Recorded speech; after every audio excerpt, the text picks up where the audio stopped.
we've had various kind of lightning talk nights before, but this is our first ever open mic night. So everyone is invited at the end to kind of take the stage and talk about whatever is on your mind or in the news in VR. I'm going to kick it off with some announcements about the StarVR, which is a pretty exciting headset coming out. And first we'll go through some announcements. And bear with me as I try and use the screen. It's very big, and the only way I can see it is to like turn around way over here like this. It was kind of awkward, but I think we got it on here. Want to say thanks especially to XR who is our ongoing sponsor of BostonVR and has really given us a lot of room to grow. So thanks to Hakan and his team at XR. As you get further from the mic, it's... You really need to get close to the mic. Okay, okay, I got it. There we go. I got it. How about this? Oh, there we go. Now you can take Well, now it gets even more awkward because I got to use both hands. Good thing I just changed the batteries in my controllers. Okay, so starting out with some happy news. In all these layoffs and everything that's going on, Happy Giant just sent out a message to the Boston AR meetup group that they are hiring, and they have a short video here of some fun thing that they're doing. They're shooting each other with something. I've seen Happy Giant present. I'm sure some of you have too at a pretty recent event. I can't remember exactly where it was, but they look like a pretty happy company if they're hiring in the midst of this pandemic. So if you are a Unity VR AR engineer, definitely get in touch with them at happygiant.com. If you hear any screaming in the background, don't worry, it's just my kids. Next, relatable. medvr.io is a hackathon that was supposed to take place next month in Northeastern, but obviously we've had to delay it a bit. But the idea is that we are going to do not a regular old hackathon for VR, but actually bring in clinicians, so doctors, nurses, all sorts of medical professionals that have problems they're trying to solve, and pair them up with people that know VR and AR and build solutions. This will most likely now be June of 2021, but in the interim we're going to do a kind of lecture series with some really great speakers that we have lined up. So please stay tuned at medvr.io for information about that. Women in Next Realities. I'm guessing that we don't have anyone here from Women in Next Realities, but they are a fantastic local group that kind of is our sister group of Boston VR, and they have been meeting pretty regularly. I don't know if the pandemic has affected that, but hopefully we might meet them here in AltSpace sometime soon. The Virtuality Podcast is a fantastic podcast run by our own Craig and Jason. I don't know if they're here tonight, but they have been putting out some great episodes. And of course, we are all over our social medias. And this is a quick introduction to our team. Thanks everybody for coming. And so we are really kind of open for whatever discussion you want to do. We'll start it out with, I think now just 4 topics, and then we'll open it up. And I'm going to kick things off with the StarVR 1.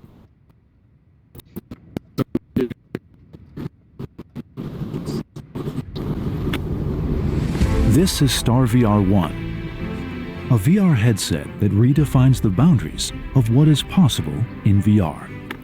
We broke the status quo when designing and crafting every component, with the goal to match the awesome capabilities of human peripheral vision.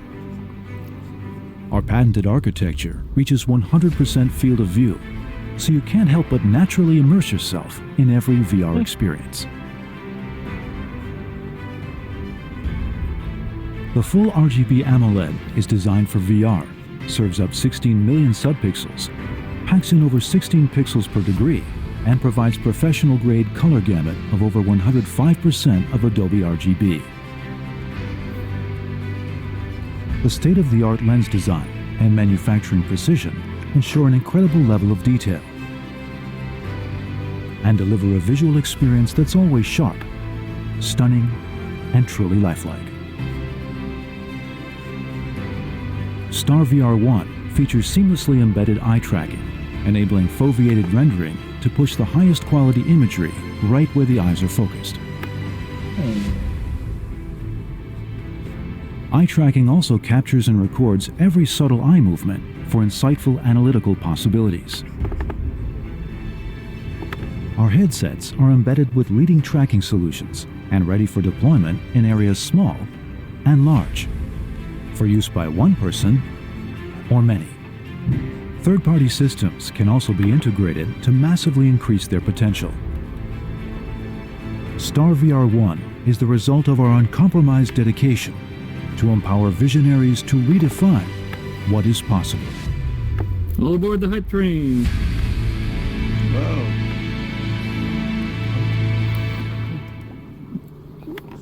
Uh-oh, hold on, bear with me. $399. No, we'll get to the cost in a second, hold on. Oh no, what's going on? Come on now. Oh no. I can borrow. Ominous music begins to play. Uh-oh. Did it take over your screen? Hold on. We can fix this. We can fix this. We can fix this. Oh. All right.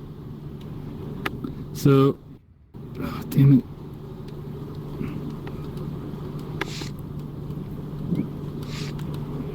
Huh? Promise? No. Oh no! This is StarVR 1, a VR headset that redefines the boundaries of what is possible in VR. We broke the status quo when designing and crafting every component with the goal to match the awesome capabilities of human peripheral vision. Oh no. Mike Vesta's here. Is it auto-playing?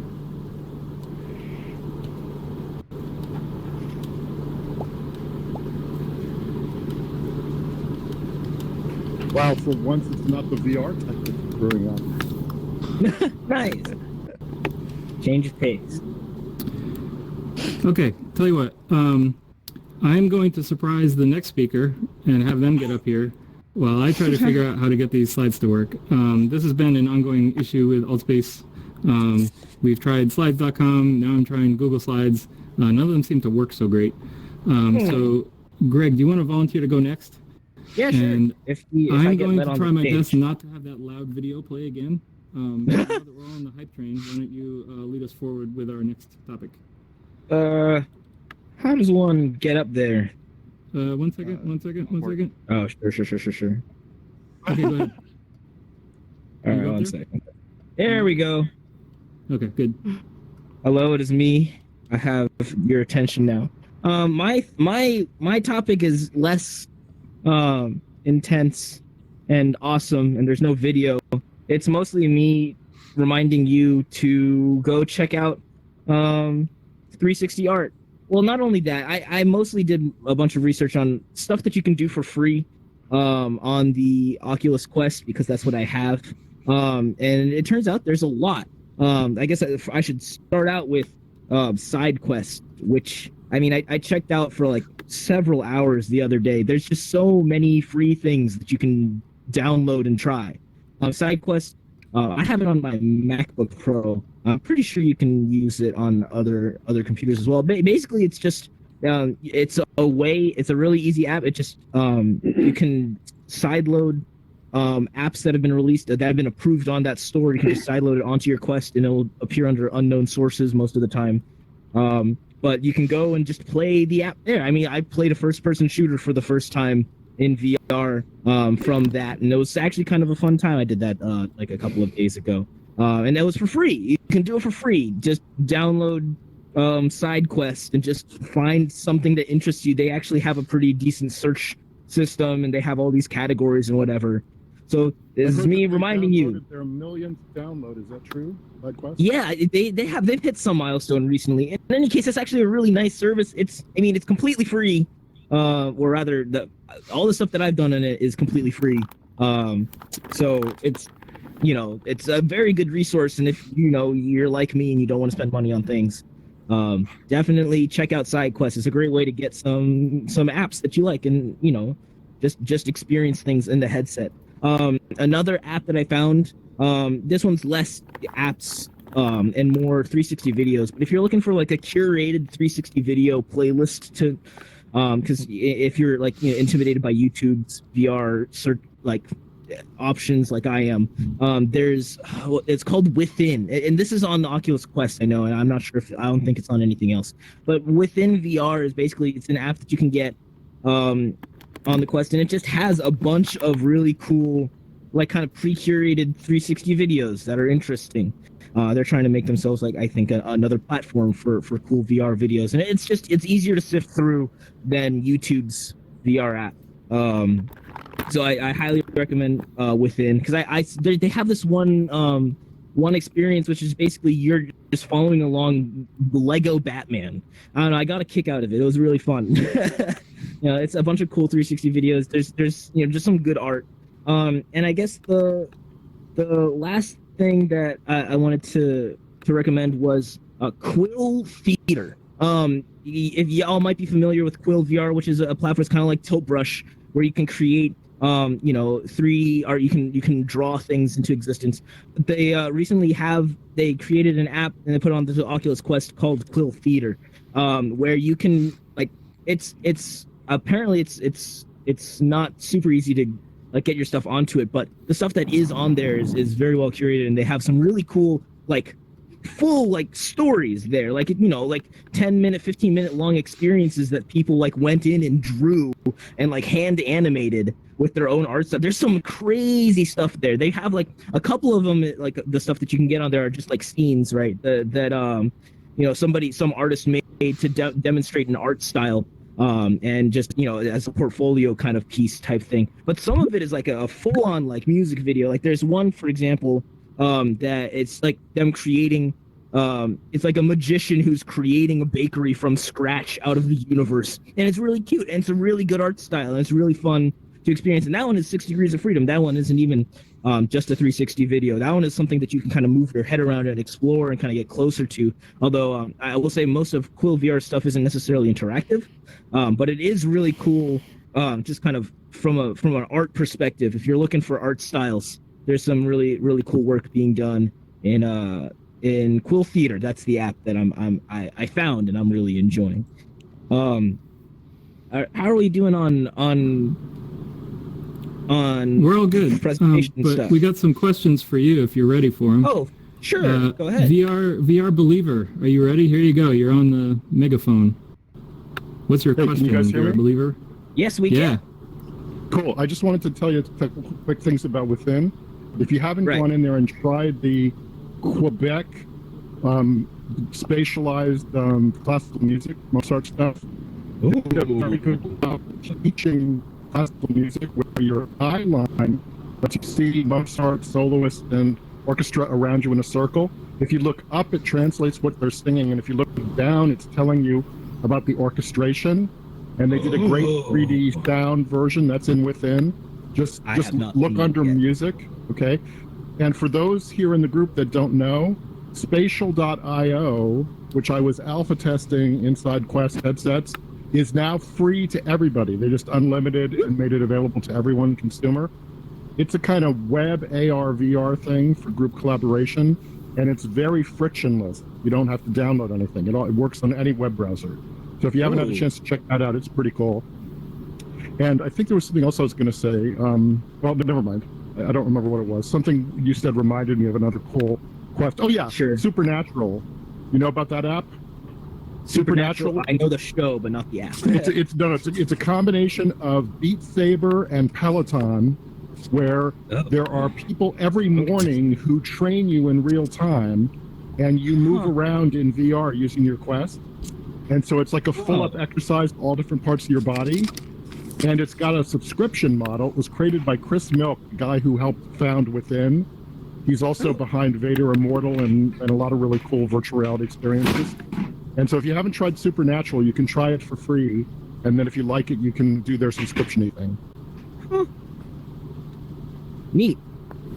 Within is awesome. available on more platforms than just Quest. It's available on Okay, good. major platforms. We're recording all this, so just stay tuned for that. I'll post it to the event page. All right, if anyone doesn't know how to use the raise hand button, just raise your actual hands and you can also ask a question. Anybody else? Wave them up in the air. All right. There, to your right. Oh, you got one? Am I audible? Hey. We can hear you. Okay. Uh-oh. Oh, sorry. You might have cut out. Oh no. I think you muted her. Oh, no. Yeah, it was my bad. Sorry. I was trying to amplify. Sorry. Could you? Sexism in the VR space. That's right. So, is Supernatural a exercise app? I don't think, can I answer? Yeah. Yeah. Go ahead. Oh, Go ahead. okay. Yeah, Supernatural, sorry, it's an exercise app. What was unique about it was that they have little virtual, actual physical people who appear who are trainers in real life. And every morning they make different training for you.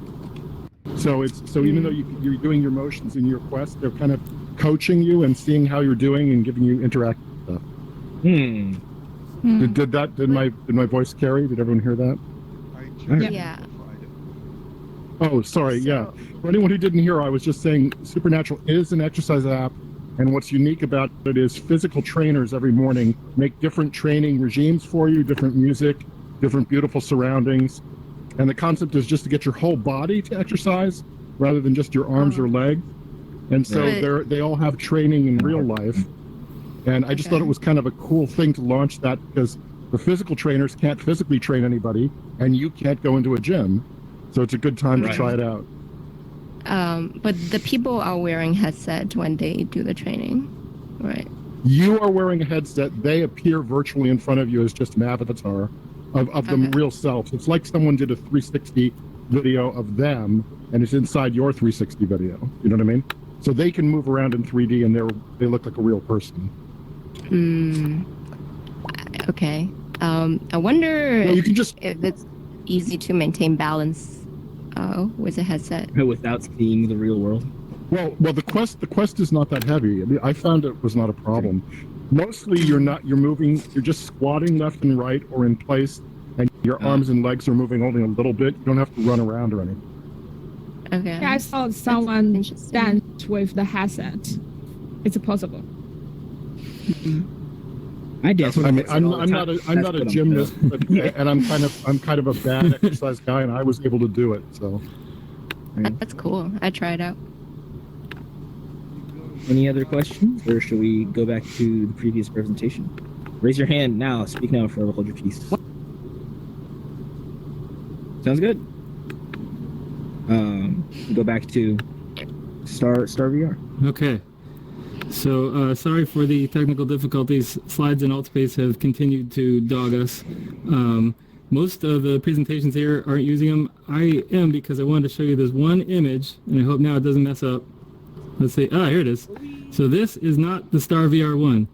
This is a headset from Sensix, and it has a field of view that's even wider than Star VR 1. And I'm talking about it because this picture was taken in 2008. This is the 2008 Industrial Virtual Reality Show in Tokyo, Japan. And if you look, this thing is enormous. It's taken up my whole head here. I have this weird pack on my lap, and then look at the size of the cable and look at the PC it's connected to. I mean, this thing was massive. Also, inclusive of the tracking system, which at the time was a separate product from a separate company called Advanced Real-Time Tracking. The cost for this system, I didn't get an exact figure. I wasn't about to buy one because it was 3 figures. It was well over $100,000. So this is just to put it in perspective. So super high field of view is not new, and it's not cheap, but it's a lot cheaper than it used to be. And we'll talk about costs in a second. So the field of view is really important because it really gives you that complete immersion. So those of you tonight that are in a Quest or a Rift or a Vive, you know, it feels like you're looking through a porthole. We're somewhere at about 100 plus field of view, and you know, it just still feels like you're looking through like a scuba mask or a porthole or something like that. And so once you get up to these fields of view, it's an amazing experience. The Sensix headset in particular claimed to support almost all of human vision, and Star VR is in that same category. It's especially important for your perception of motion. So your perceptual system cues in on your speed based on the peripheral vision. So having that field of view allows you to see that extra cues out on the periphery and really lets your brain and your body know how fast you're moving. It's especially important for flight simulators and driving simulators and that kind of thing to really increase your sense of immersion. It comes at a cost, though. So generally, the wider the field of view, the lower the pixels per degree are going to be, because you have a tiny little screen, it's behind a lens, and the more you magnify it to make the field of view wider, the less the pixels per degree. The StarVR 1 is going to be about, I think, the same range as a regular headset today, like a Vive or something like that. It's not gonna. It's got a kind of similar resolution, and it's gonna have a similar pixels per degree. It's just gonna have a really, really wide field of view. I don't know what that Sensix headset I tried on, but I think it was like less than 1,000 pixels across all that, so it was pretty blocky. But we've come a long, long way. Okay, so now onto the cost and the availability. This is a $3,200 headset, and it is not meant for consumers. And in fact, the application process that you have to go through to get one kind of ensures that consumers or prosumers or people who aren't coming to them with a specific application that's well suited to their product won't get access, at least initially, to the hardware. Going back a few years, this company kind of got bought and rebought. They got acquired by Acer. I believe it was originally a company called Infiniti, and at one point it seemed like it was completely canceled. But this is just fairly recently, the last couple of weeks, they have not only revived it but announced that they're actually going to be shipping it and selling it.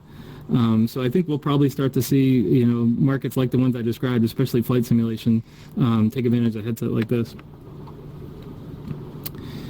So eye tracking is probably something you could talk about for a whole meetup, but the quick and dirty version here is that they are using the same eye tracking system that's in the Vive Pro Eye from a company called Tobii. And if you look around the lenses here, you see these little white dots. You probably can't see where I'm pointing. There is some way to do a laser pointer in here, but maybe I'll just put my head near one. So these little dots here actually aren't the sensors. Those are the infrared LEDs. And so those light up your eyes with infrared light and allow the cameras in there to see your eyes and track your vision. So this is super important for foveated rendering, which is something this headset does support. And that's the ability to basically render high detail only in the place you're looking. So your fovea, the place in your visual field where you can get full definition of your visual capabilities, is really, really small. I mean, if you hold your thumb out at arm's length, that's about how wide your fovea is. It just moves really fast. So it looks to you like the whole world is in focus, but only a tiny little slice of it is. And the idea behind foveated rendering is that you're only rendering that little slice at the full detail. There's a lot of really neat capabilities too. Vario has a head tracking headset, and they've done some amazing demos using eye tracking also for input. So you can look at something to select it, for instance, maybe blink your eyes to make a selection. So one other thing that's kind of interesting is that they are using SteamVR tracking, which is both, I would say, a plus and a minus at this point. SteamVR tracking doesn't really work terribly well in a lot of environments. It's obviously, has some interference issues and some reflection issues, but it's pretty tried and true, and it kind of makes sense for a company like them to be using it. The other nice thing, though, is that it looks like it's also OpenVR compatible, meaning the software layer that runs within SteamVR has a implementation for the StarVR headset, meaning that conceptually a lot of existing applications could already run on this headset.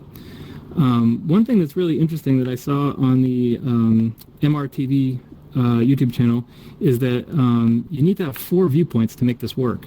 So that's something that's common for Vario. Vario is a different, very low field of view headset that has a very high resolution display inset in the main display. So there's actually 4 screens in that thing, and you have to render 4 viewpoints. As far as the technical specs say, there's only 2 screens in this. So I don't know why they're requiring 4 viewports. It tends to complicate things a lot on the software side, but hopefully we'll get some more detail as that product actually comes out. But what you're seeing here is the MRTV Twitter feed and excellent YouTube channel. I highly recommend Sebastian Eng's broadcast. But what he's showing is Half-Life Alyx running on the StarVR 1.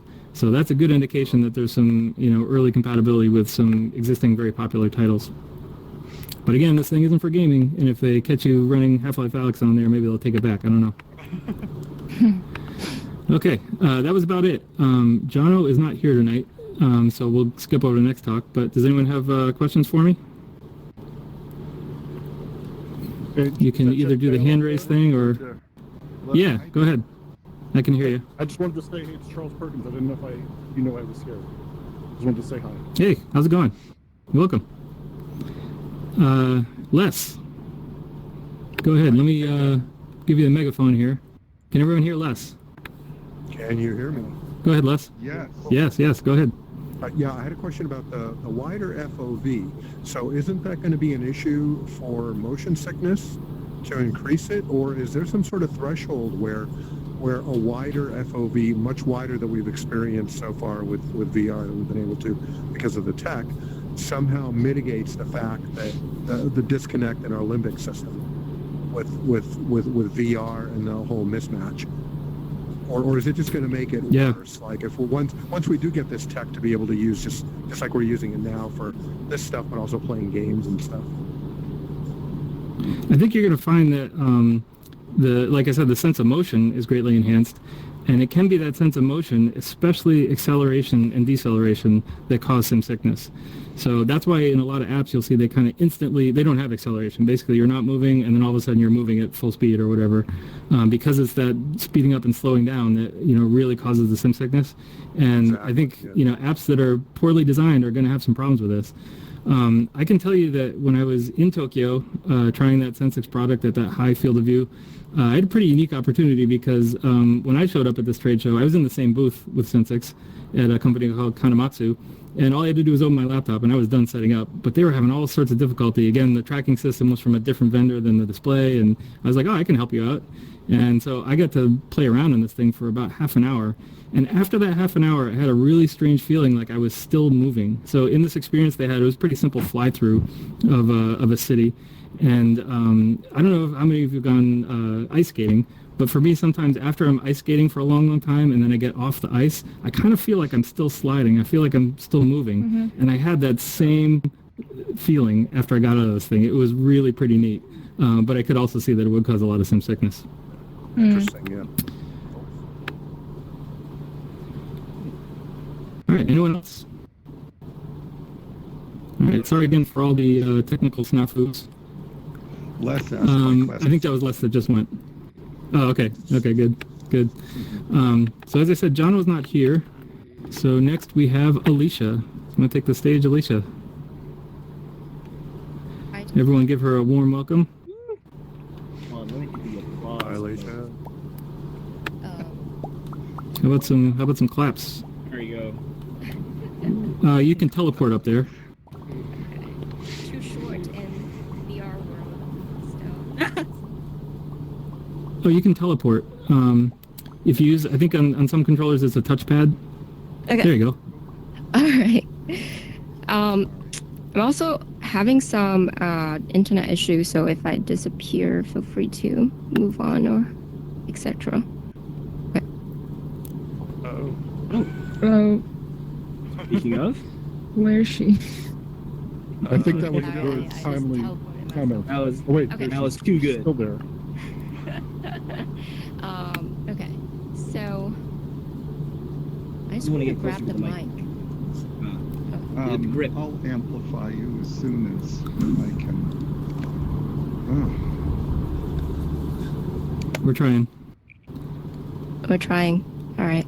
Huh? Yeah. Okay. Uh, Oh, all right. There you go. So my name is Alicia Hon, and I have been interested in VR since grad school.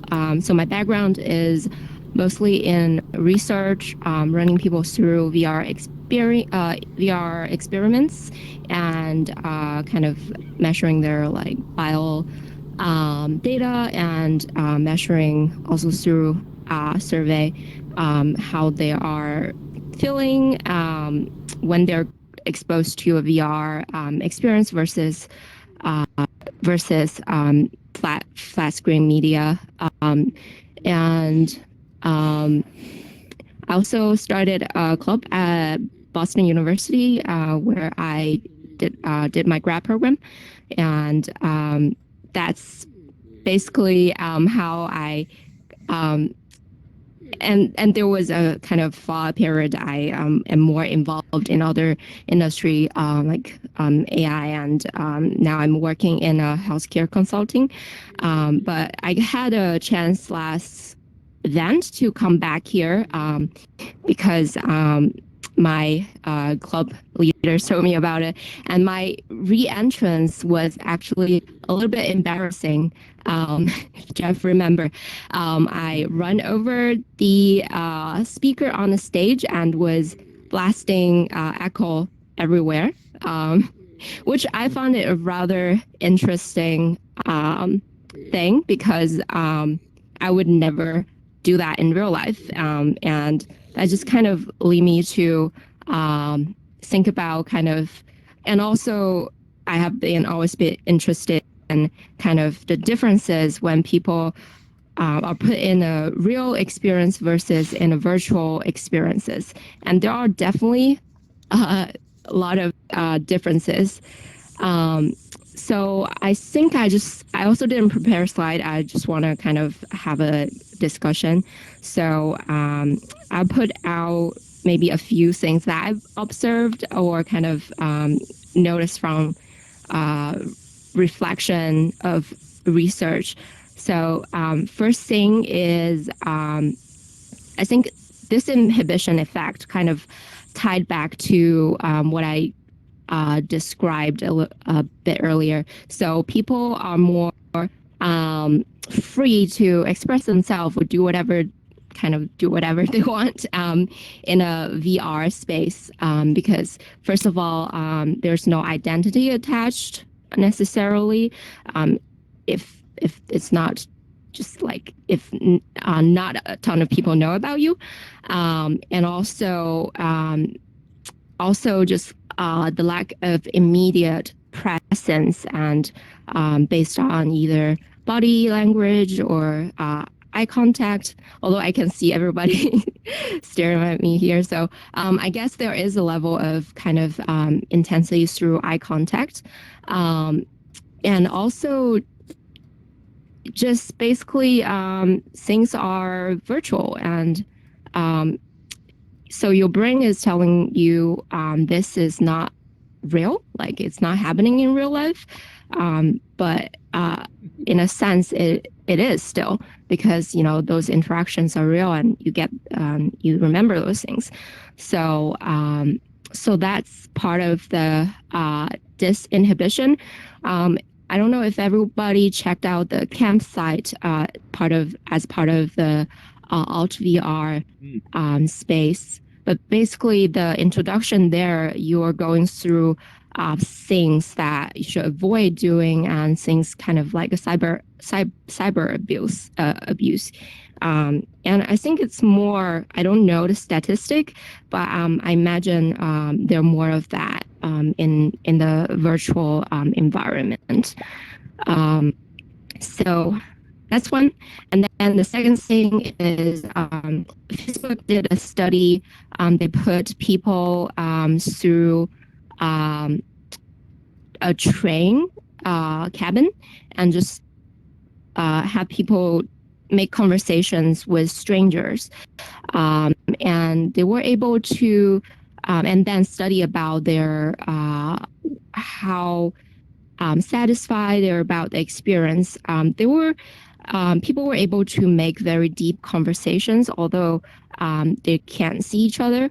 They don't know each other, and also it's proven that introverts are more able to be connected to a VR experience than extrovert.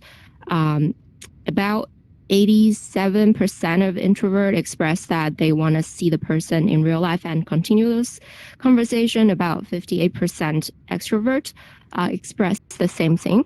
As introvert, I totally can, I guess, attest to that because in a VR environment, you tend to feel less self-conscious, and there's less also judgment based on whether how you appear or your gender, your race identity, or whatever. So that's really interesting to me. I think it can be there are a lot of implications to kind of therapies or psychological treatment through those interesting findings. I guess I said I have three things, but I kind of want to. Jeff mentioned one other thing when we were last kind of playing in VR is in a virtual space, you kind of bring in part of yourself in here, and some of your signatures are your hand gesture and head gesture, because those are unique things about yourself, and maybe people who like to move around more also tend to kind of move around more in VR space. So those are really interesting things to me. I know there are kind of VR churches and dating site. I haven't gone out to try those yet, but yeah, I'm interested in finding out more about how people interact differently in the virtual space. I think that's it.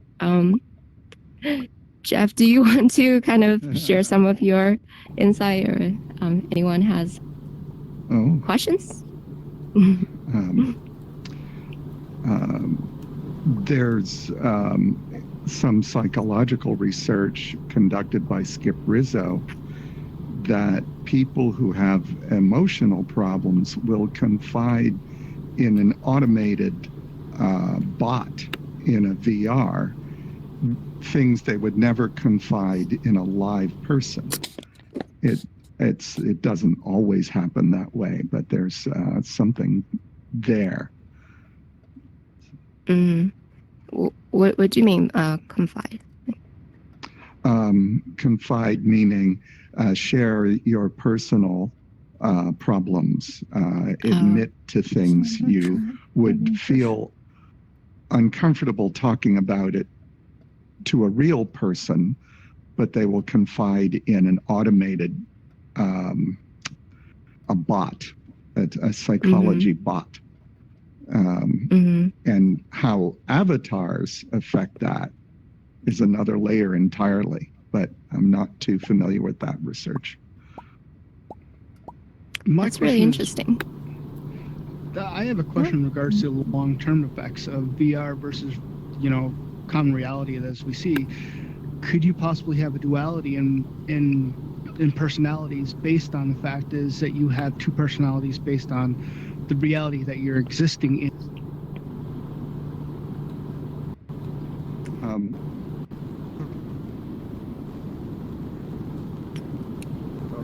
I think so. Sorry, is your question that you can have a personality in a VR space based on your actual personality? Yeah, I'm just wondering about the long-term effects that you would have with utilizing VR, because right now you have a basis of, your reality, what your personality is, speaking in reality as we see it right now, physical reality. But with the existence of VR, do you see a duality, dual personalities that are going to exist, and how that is going to affect down the road as we continue down this path of that? I mean, are you going to see a convergence of personalities? So an extrovert converts to an introvert, and versus a introvert converts to an, extrovert. Do we see the duality of two different realities diverging together?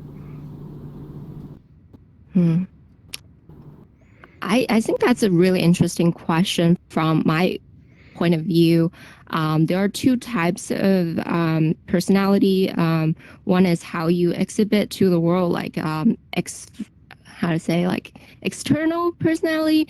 One is more like intrinsic.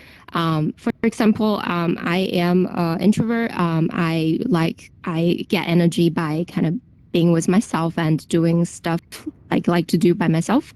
But I might kind of exhibit as an extrovert because I like going out to potlucks, going out to events. I like public speaking too. So it's interactions. So I think probably VR have a mode or effect on your external or external personality, because the more you do those things, the more it become a pattern, right? I feel like there are things that are just kind of would not change much about yourself. So there is a part that will stay. Yeah. Does that answer your question? Yeah, it does to a certain extent. It's like the whole Pudd'nhead Wilson, is that, if you've changed your environment, does your personality change the environment that you exist in? And since VR and physical reality exists, as we go down this road, I'm just wondering how that would act, how we become, what our personality would become like, as split personalities, or would our personalities converge into each other? You would have a single personality with different traits from each personality, converging into a single personality, inside and outside. Yeah. People with multiple personality disorders are very hard to diagnose because they are on a continuum that we are all on. That how centralized or unified your personality is varies from person to person. Right. It's because of the perception of reality is going to be indicative of the person itself, not how they actually, and how it's perceived. But the perception is the reality. That's what we're experiencing right now. No, I kind of disagree on that, because your perception is going to be different from my perception. It's like how we visualize color. We have a basis that we sit upon, but our how we differentiate or how we determine that is going to be different. So the perception of reality is going to be different. Yeah, I agree with that. Absolutely. So I'm saying is, you don't. I mean, in reality, the perception is. Perception of reality is a baseline that we as a society determine as being reality. But each person perceives reality. I mean, a perfect example of that right now is, COVID-19. You take in consideration that everybody's saying, oh my gosh, we have to sit in our houses. We have to be quarantined. And then there's the other side of the coin going, no, the government's playing their games and blah, blah, blah. So both realities exist, but it's how we perceive the information, how we actually perceive what's going on in our world is going to be different.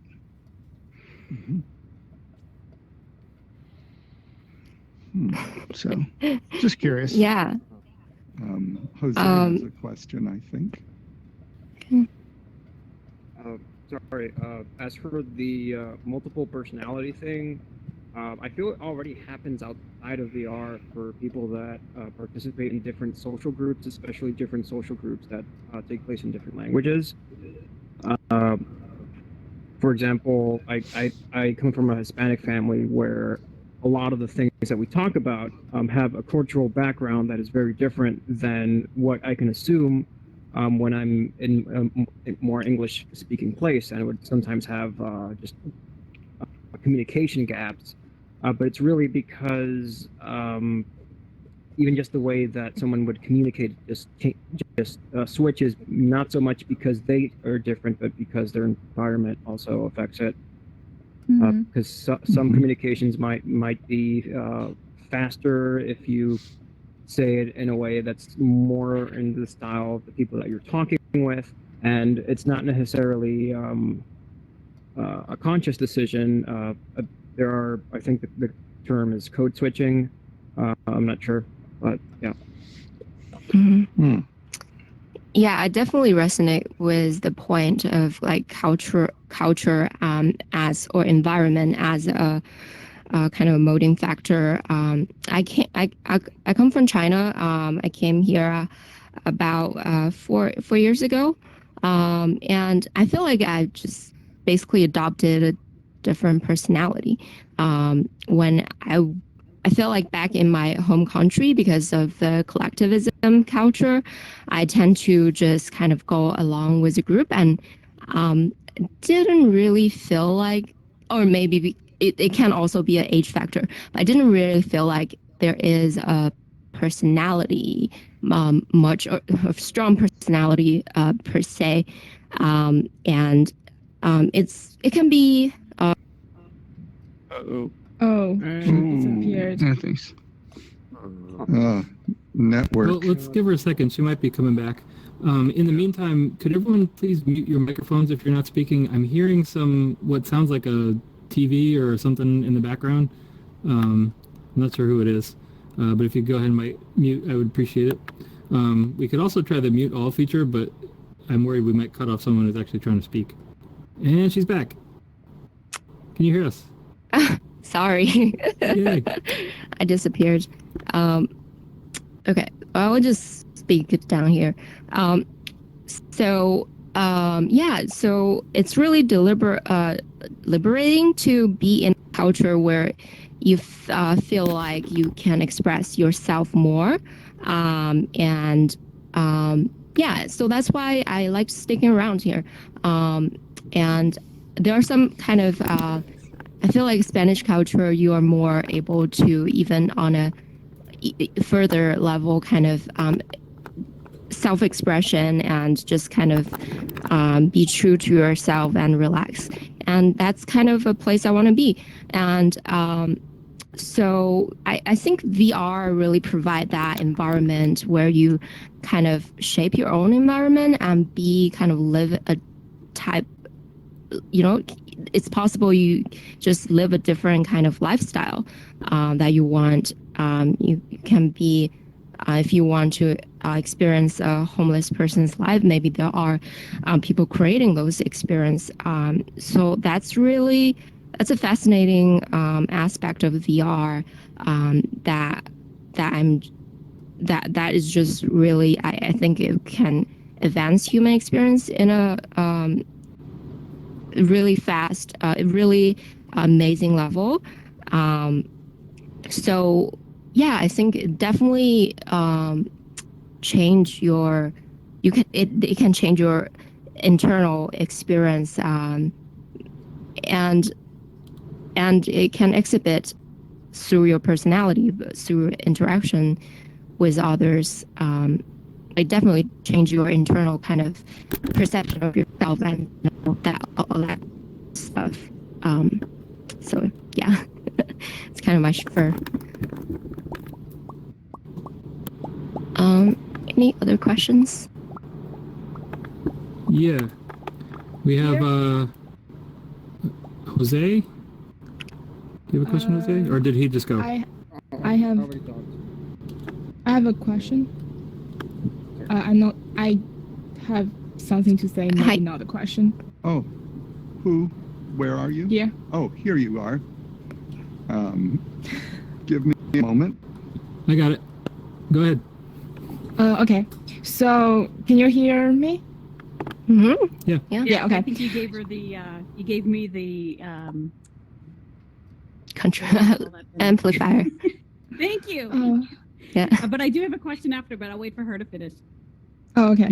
Well, so basically I came from the same background as you do, and I think it's a proof that people might add bolder when they're in a different and new environment, because they feel that there's less restrictions and they can act as bolder. People will not think they are weird. And my comment is kind of like what you talked about, the VR change people's behavior, remind me about the space, because the interaction mechanism in here, Ultra Space, is that when you get closer to someone, you hear their voice. I remember when you're in the real life, when you approach someone, there's sometimes will be a gap that you feel the awkward to wait someone to talk first, and you trying to observe their behaviors and trying to analyze their body language to find out who will gonna speak first and have that conversation. But in the Ultra Space, it's kind of like you get closer to someone and you'll hear their voice. It's not really that much of body language to suggest that they are going to speak up. So I think maybe that space also changed the way people interact with each other and change the behavior. I think that might be interesting.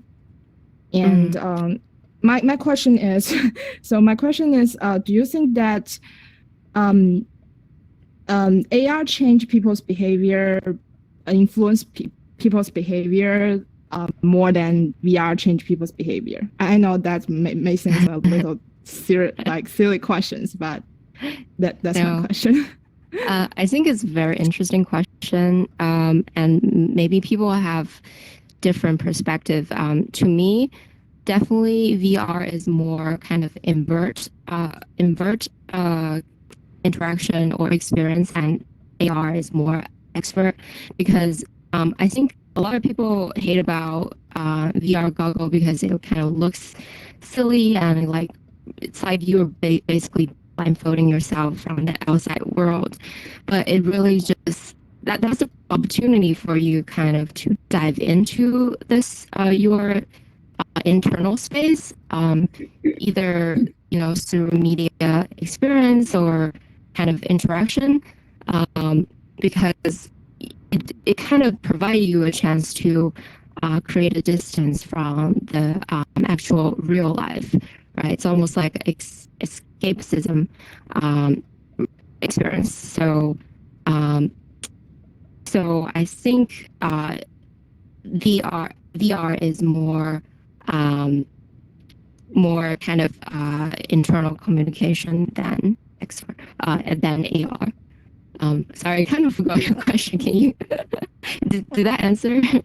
What's your exact question? Yeah, I think you answer it in a way that you think it influenced people in different ways. Maybe it's not easy to compare to each other, or it's impossible to compare the influence. Right. Yeah. I've had really kind of impactful experiences just kind of watching VR videos, transcendental experience through kind of just watching city lights go up and down, and watching the traffic. That's a experience that VR can provide you, similar to being in nature. You're just totally immersed in a I don't know. It's just really transcendental, because you are able to view the world from an objective point of view, and also going through other people's life that you wouldn't never be as close to, like their experience. A documentary of African girls, one day of her life, and just kind of being in a smoky hut that she has with her family, and walking through miles of distance to get water. I found that really really they can get it's a much more elevating experience than just either watching a movie or flat screen So yeah, that's kind of the so do you believe charm on the of VR. theory? So do you believe on the theory that VR is actually the empathy generating machine that's like make people feel more empathy for others? I think so, because empathy, you first you create that through understanding of other people's life, like, because first of all you need to get their perspective, and then you need to be drawn to them, kind of feel the impact yourself, feel the kind of take over that perspective. So first of all, you need to be in their shoes to understand their experience. I think VR totally does that, because you can't really be a homeless person unless you give up like all of your things. It's hard to be somewhere also, just the affordance of traveling and everything. So VR definitely provide you with that experience, and then that's your choice whether you want to take their perspective or to kind of watch from an outsider point of view. And then the next level is, if you do take their perspective, it might change your behavior. It might create more altruistic behavior, or you might choose to change your path to do more of the things that you're drawn towards too. So yeah, I agree with you. VR is a really powerful empathy machine. Hey, Alicia, I have a question in regards to not so much the empathetic portion of that, if you put empathy aside. Have you looked at the findings on VR behaviors versus folks' online personas? Yeah. So do you mean like a media perspective, just how people react to flat screen and VR differently, or like just kind of chatbots, or like more from the behavior perspective? More from the behavior perspective, where you have someone that goes on Facebook that is just a completely different person than what you get in real life.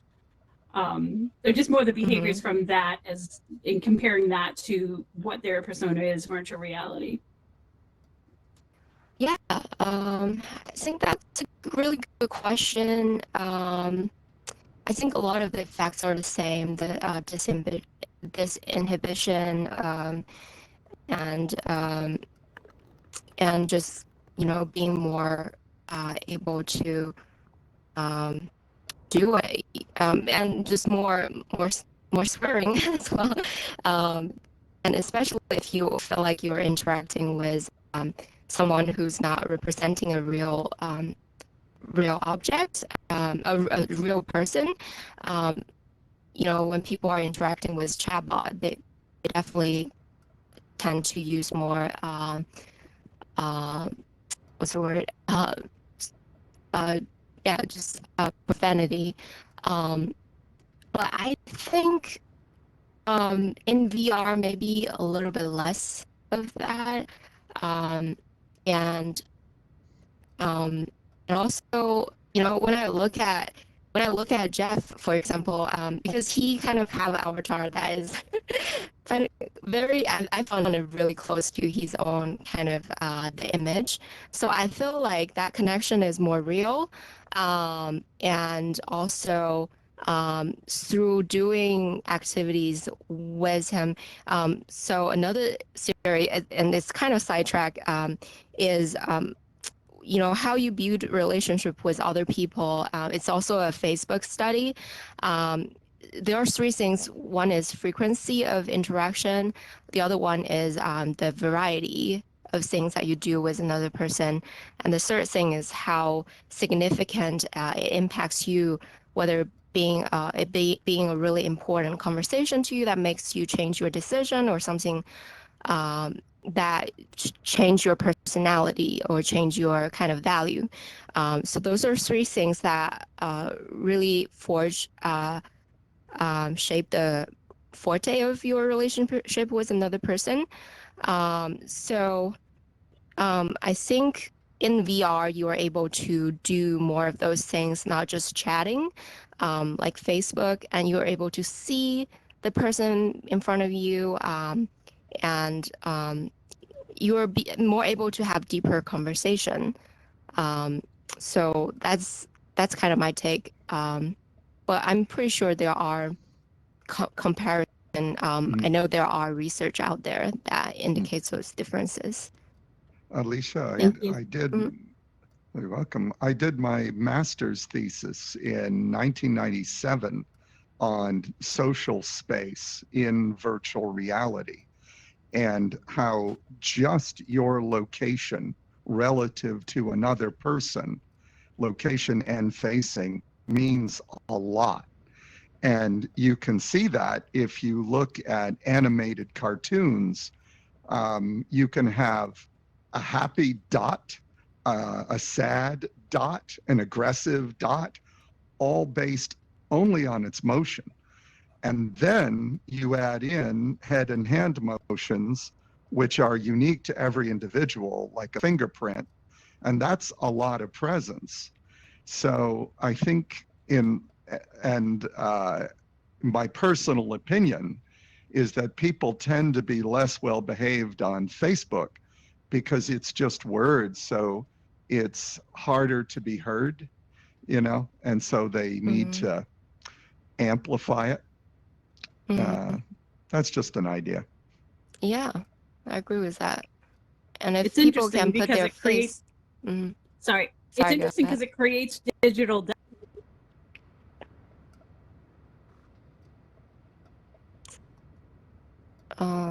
I think you got muted or not speaking There we loud. go. We No. good? Requesting at you. Okay, there we go.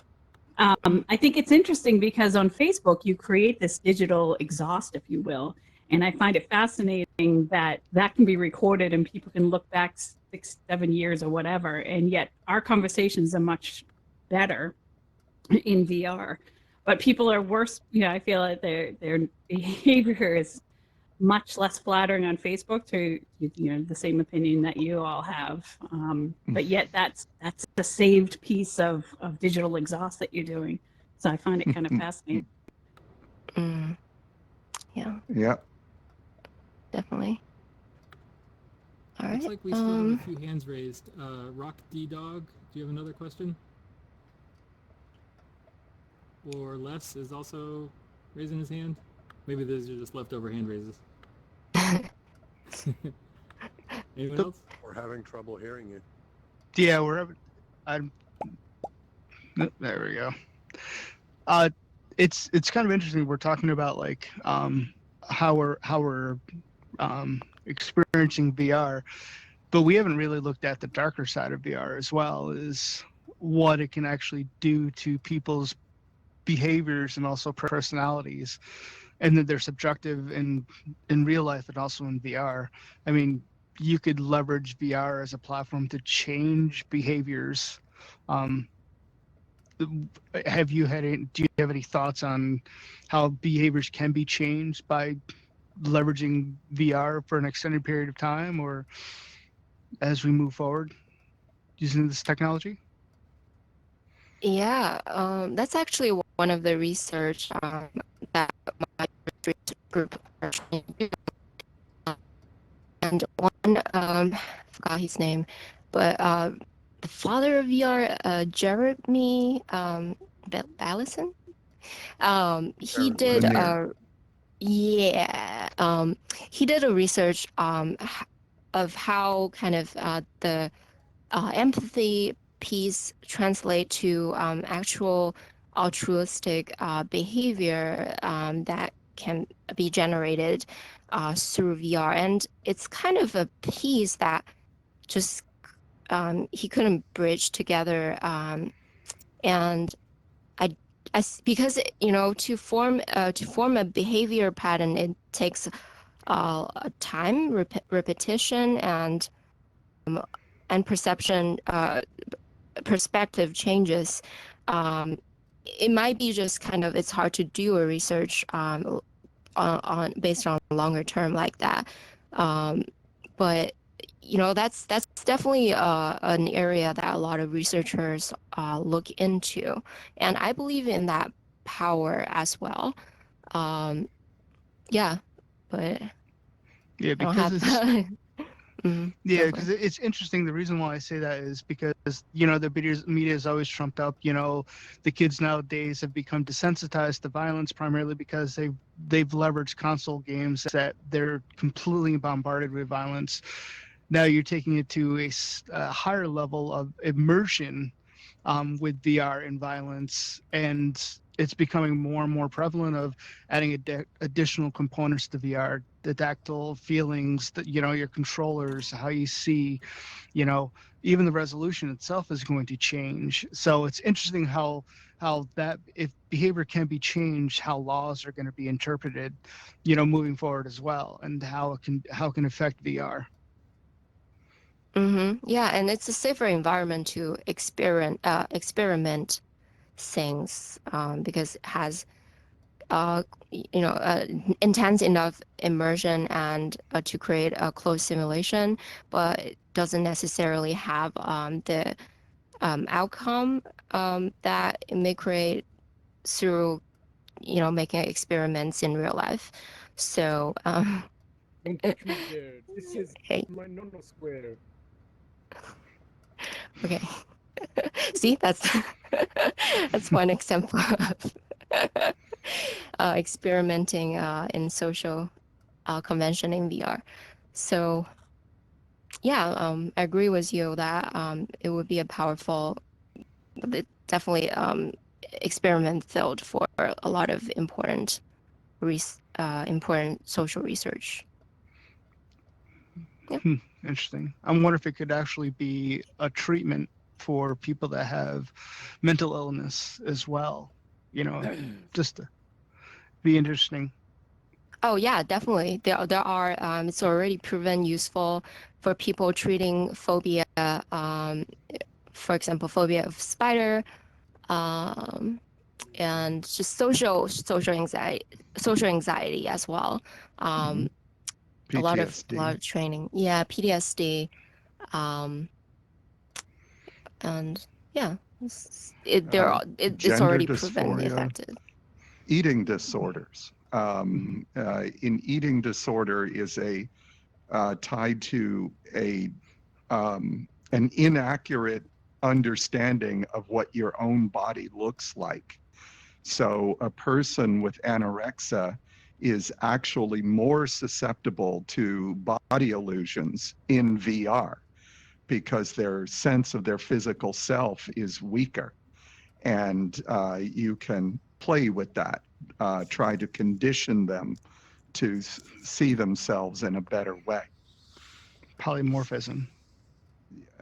Yeah, I love that word. We could have a talk around that just that one word. Yep. Yeah, it's interesting because the drugs that are actually generated nowadays, I mean, the drugs that you have now to treating mental illness has not changed pretty much significantly over the onset of prescribing these drugs. So it's interesting if you could complement, leveraging newer drugs and also with technology, what that could do for people that are suffering. Virtual reality is so distracting that it's equal to a moderate dose of morphine. And we're using it at Children's Hospital to to help kids who are in pain or going through a painful procedure. We put the VR headset on them and, they're concentrating on that instead of this scary little needle. Interesting. All right. Thank you. I've taken enough of your time. Thank you. So, shall we move on to next, or are there other questions? Les, did you have a question? Looks like your hand is still up. You got the megaphone if you want to speak up. It's up to you. Can't hear you, Jeff. Looks like Les still had his hand up. Les, do you have a question? No, I didn't have my hand up. Sorry. Oh, no worries. All right. Well, maybe in that case we can move on to our very own Jeffrey Jacobson's next topic. All right. Greg, I put on the spot to do his, and now you're up, Jeff. Go ahead. All right. So, whoa. Sorry. So, we've been doing this for an hour. Are we still having fun? Yeah. All right, cool. We'll continue. So, I wanted to talk about what it is and have an open discussion about the skills you need to be a VR maker, someone who is producing VR for whoever in a different industry. And oh God, excuse me, that's my phone. I need to kill it. That's hilarious. Did you all hear that? Yeah. Yep. Okay. You're also not floating off the stage as you answered your phone. I just muted it. All right. Where was I? So, first of all, you need to turn the ringer off your phone. Second of all, it tends to split along. Whoop. Oh, Jesus.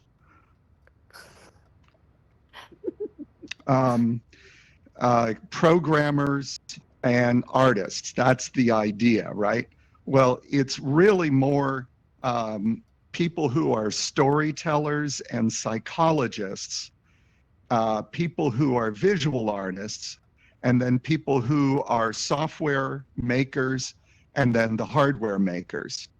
And all of the work, as you all know, are inseparable, right? The nature of the software affects the behavior of the VR. Like, I can tell usually what engine someone used to make their artwork. Like, everything in Unreal has a certain look to it. Everything made with Unity is a little more varied, et cetera, et cetera. And when you're talking about storytelling,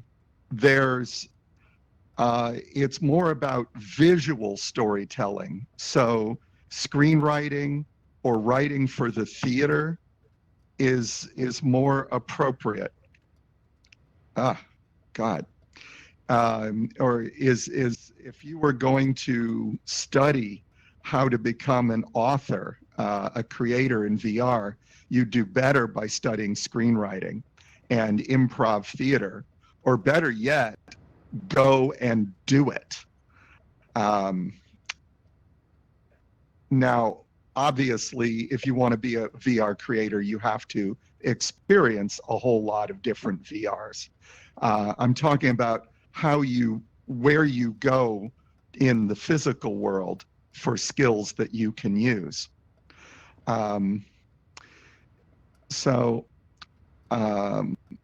A very interesting person. There's some really interesting people over the years that you might want to look up. One is Sandy Stone. She was a drummer for the Rolling Stones when she was a man.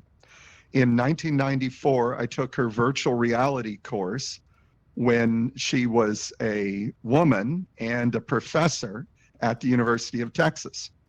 And she had a lot to say about identity and construction of the self. So there's an entire branch of psychology, storytelling, and theater, which is about avatars.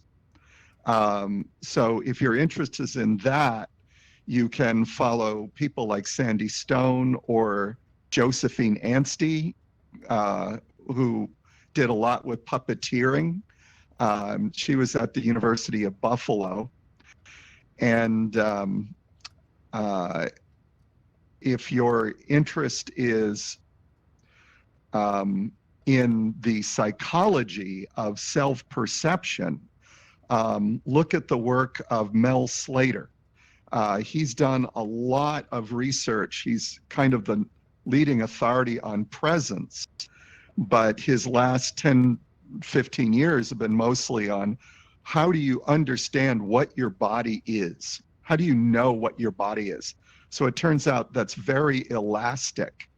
Like when you pick up a tool, it becomes part of your body. That's why we're tool using creatures. So in VR, you can be a different race, a different gender, a different size, a different creature. And literally being able to look down at your body calibrates your hindbrain to decide, okay, this is what my body is. So the effects on that can be pretty drastic. It can quash unconscious bias.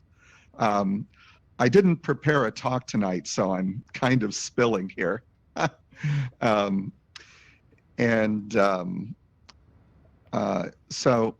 So you can study these branches of psychology. The VR related psychology is highly developed. If you want to be a programmer, you don't really have to get a college degree anymore. You can do things like sign up for XR and take their course.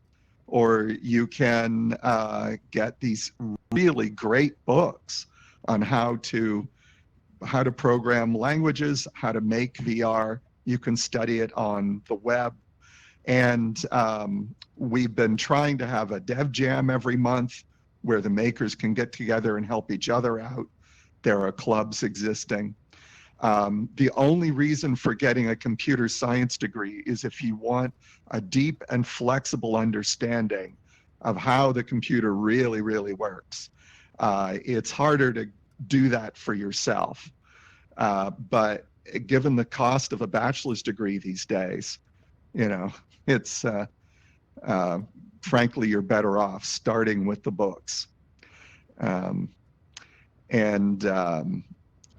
for an artist, the only reason to go to college is so you can have 4 years of uninterrupted practice. Nobody cares what your degree is. They only care what your portfolio looks like. And it's the same with programmers. I've hired lots of artists and lots of programmers, and I just don't care what their degrees are or what they look like. I only want to see what they've produced and what they could produce. Same with a storyteller. That's a little harder because a storyteller has to present work that takes time to review. So you have to get someone interested enough to sit through your experience. Okay, I've spilled enough. I'll open it up for questions.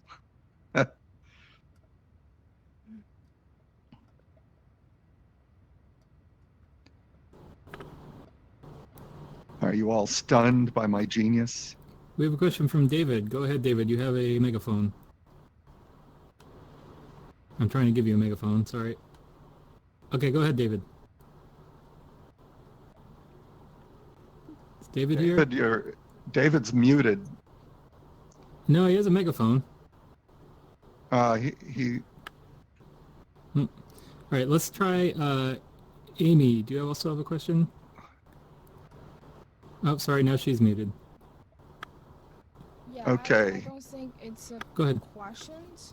I think this topic really resonates with me a lot as I struggle in getting into the files from the background as a video producer and storyteller. And I kind of transform my role as a VR creator and artist right now, but it feels like a lot of rabbit holes along the road that's I'm just curious and I want to try it and find out the learning curve is too deep and kind of stuck inside of it.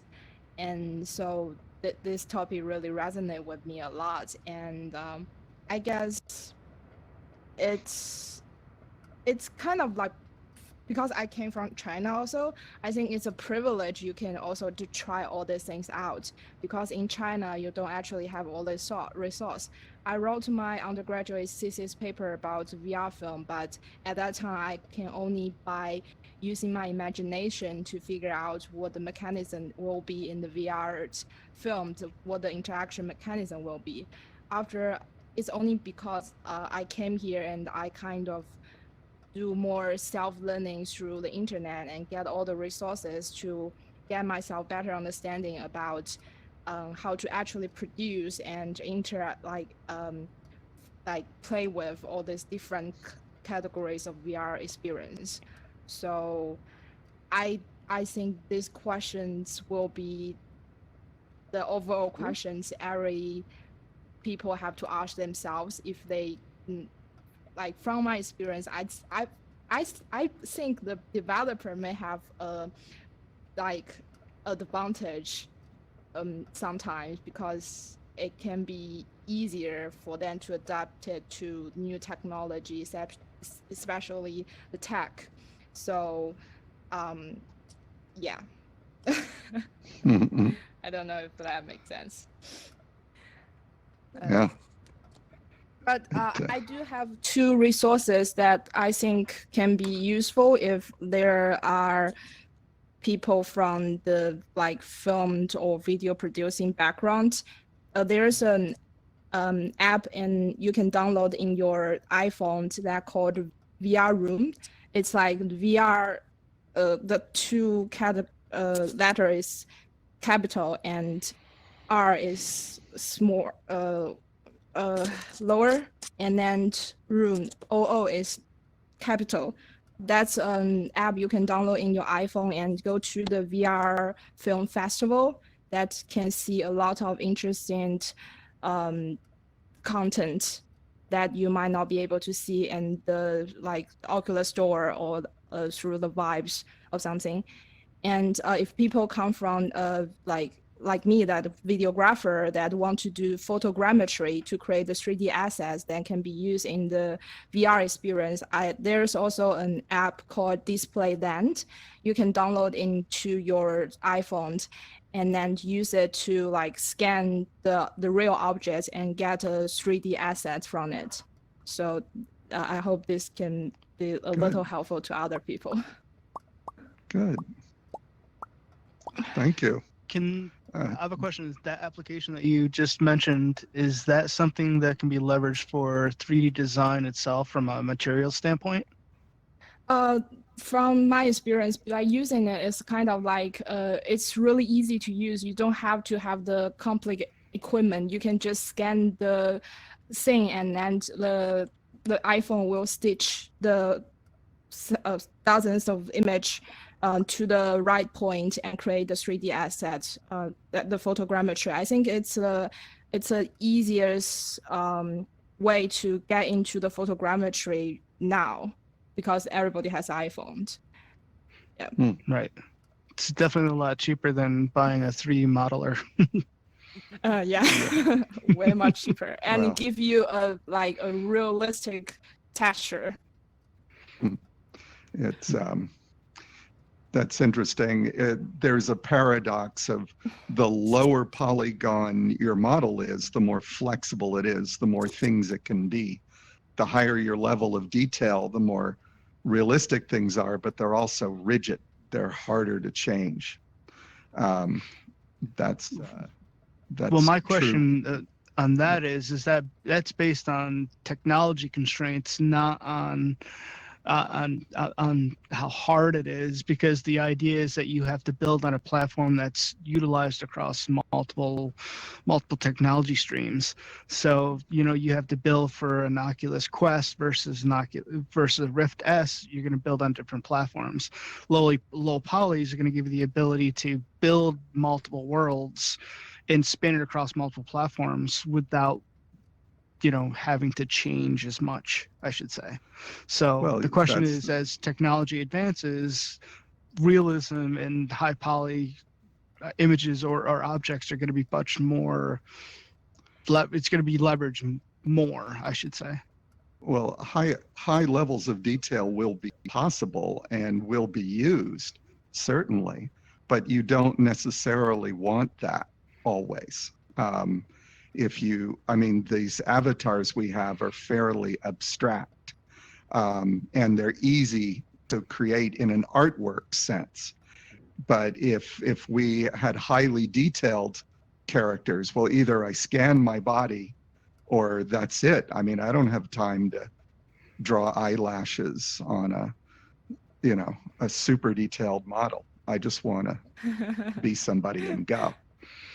Yeah. Right, and I understand that, but I think that's a technology derivative because, ultimately the goal of VR is a complete immersive technology, right? I mean, that's ultimately the goal of virtual reality is to simulate a simulated reality that seems real. I mean, that's how I perceive the path of virtual reality and how it's actually moving, how it should move forward, or where it's going to move forward.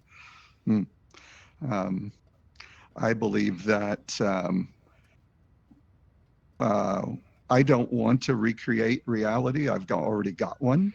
What I'm looking for is authenticity, which is a slightly different idea from realism. It's does it represent the thing we're trying to represent? Does it create the environment we want? I think so. Yeah, David had a question, or has he left? I think he's gone, but since then, Kate has raised her hand. Kate, are you still here? I am. Thanks, Jeff, for doing this. I have the luxury of working with Jeff at Children's. My question really, I think, from folks that are just kind of exploring the XR dev space, from someone in an industry that really is looking for new and immersive experiences, what kind of barometer do you use to kind of weed out the good developers versus the not so good developers? Yeah. Well, you see what they've done.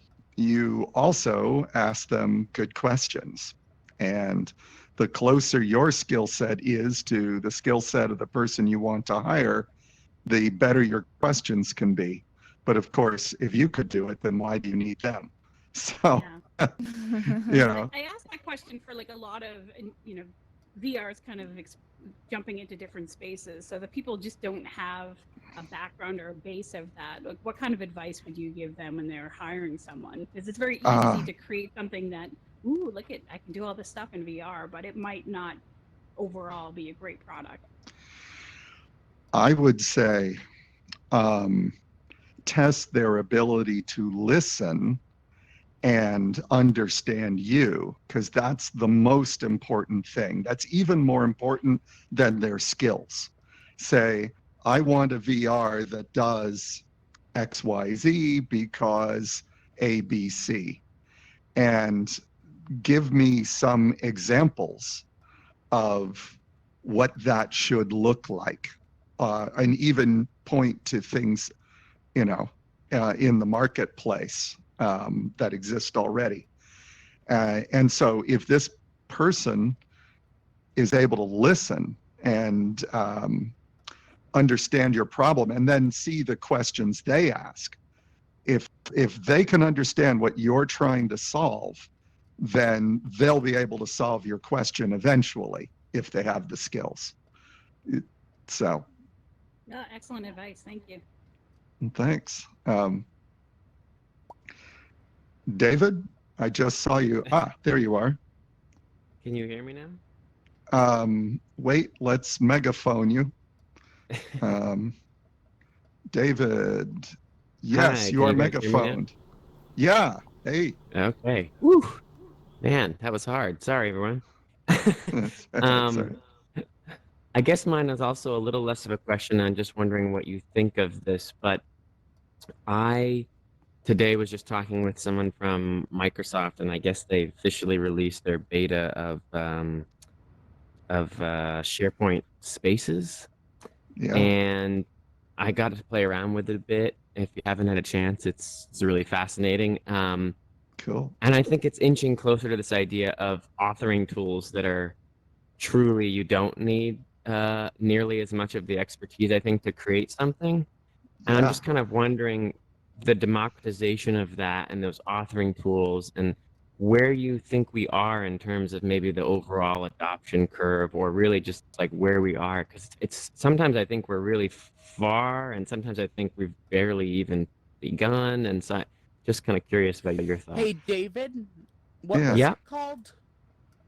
It's Microsoft's SharePoint. It's based on their SharePoint data infrastructure, and they've made something called, I believe it's SharePoint Spaces.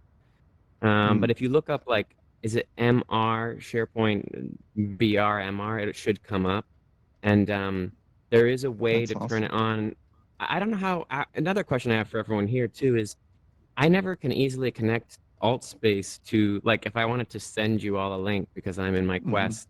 I don't quite know how to do that, but I would normally. The host can send a message to everybody. If you send it to one of us, we could forward it, I suppose, but I don't know how to do that. You know what? Put it on the event page as a comment. We're also I think recording. I know how to do that. If anyone is in your friend list from these events or whatever, you can send them the link. But I don't know how to do it if they're not already friends. Okay, great. So David, to answer your question, there are a lot of really smart people working really hard, making it possible for non-programmers to create VR. And there's kind of layers to it. You've got programmers who work directly in Unity and technical artists, and they can do anything, right? Then at the next level up, you have people working in tools like SharePoint or AltSpace, or these quick AR and VR editors, and there's millions of them out there, and each one is limited to a particular domain of expression, and the most successful ones will serve a particular market. Like, this is my VR for medical simulations, or this is a VR for group get-togethers. I mean, that's what AltspaceVR is optimized for. And as these platforms get better, they're going to become more competent, but they will always be better for some domain or another, because there's this paradox. The more you do for the author, the more limited you become. It's almost and that paradigm, you can see that.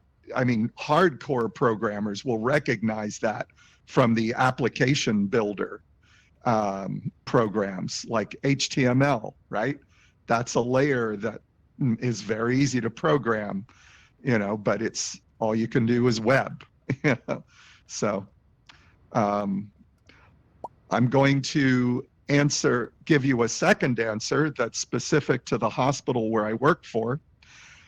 We have suppliers who want to hack medical sims for us in Unity, and it takes about a year and $100,000, and at the end of it you have one simulation. Then you have these suppliers who have a platform for medical sims, and they can produce something in a couple of months for a fifth the price, but it's limited to the medical sim domain. The next stage is to give me the tool, because I'm an engineer working for the hospital, and I do it. And then the software supplier, all they have to do is just reap royalties and keep fixing bugs, and I get all the headaches. And then the dream is that I can hand the authoring platform to a doctor educator, someone who's not a programmer at all, and it's like a super PowerPoint. And each level up the ladder is more limited than the last, but also more powerful. There. That was a long answer. Thank you. Oh, any other questions? Thank you. I do have one question in regards to XR. Yeah. We don't have, is there a standard on development of XR? I mean, like we're talking about your HTML, what's the version, there's a standard for HTML, there's a standard for SSL, there's standards out there. IEEE has standards. I mean, this is the forefront of VR, but has there been any foundation or standard to use for VR or XR development, or tool or a standardized tool besides Jeff, Unity? Right. Well, Unity is an emerging standard in itself, but it's tricky because Unity's trying to be all things to all people, and they're in that paradox. And so far, they have a very good tool, but they could potentially kill themselves trying to do everything. So, I mean, we'll see how that shakes out. Jeff, what's the name of that successor to OGL that Jim's working on? Vulkan? Oh, Vulkan, yeah. Yeah, Vulkan. It's a unified 3D standard, a successor to OpenGL. And I mean, that's way levels down in the programming. In terms of an authoring standard for VR, that's a long way off. But yeah, we'll see. Yeah. Oh, hey, I was just going to say really fast that, yeah, Vulkan's pretty great, but it's very, very low level. I mean, if you're not comfortable programming OpenGL, Vulkan is just like, that's just way below that. So that's true. I mean, yeah, realistically with Vulkan, it's more like, that's more like a tool to be used by engine developers. So your Unities, your Unreal, stuff like that. And then normal human beings probably want to stick with something higher level like OpenGL or Unity, which is above that, et cetera, et cetera. That's all I was going to say. Oh, I agree. I agree. It's the other big one here is OpenXR as well. That doesn't come up. Yes. So OpenXR is kind of a unifying API and middleware that should allow interoperability between hardware and software in VR in a way that's only really been possible to date through SteamVR, which has a similar but slightly different API called OpenVR, which came out a lot earlier.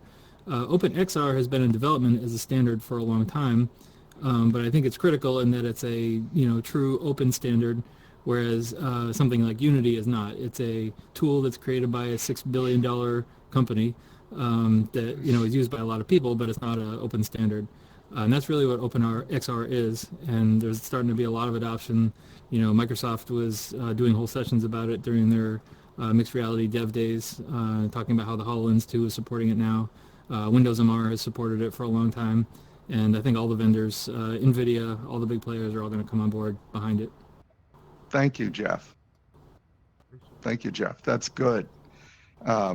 VRML was a much earlier attempt to create a standard, and concurrent with that, you had VRTK, VR Toolkit, but that's really old stuff. OpenXR is probably your best emerging standard right now.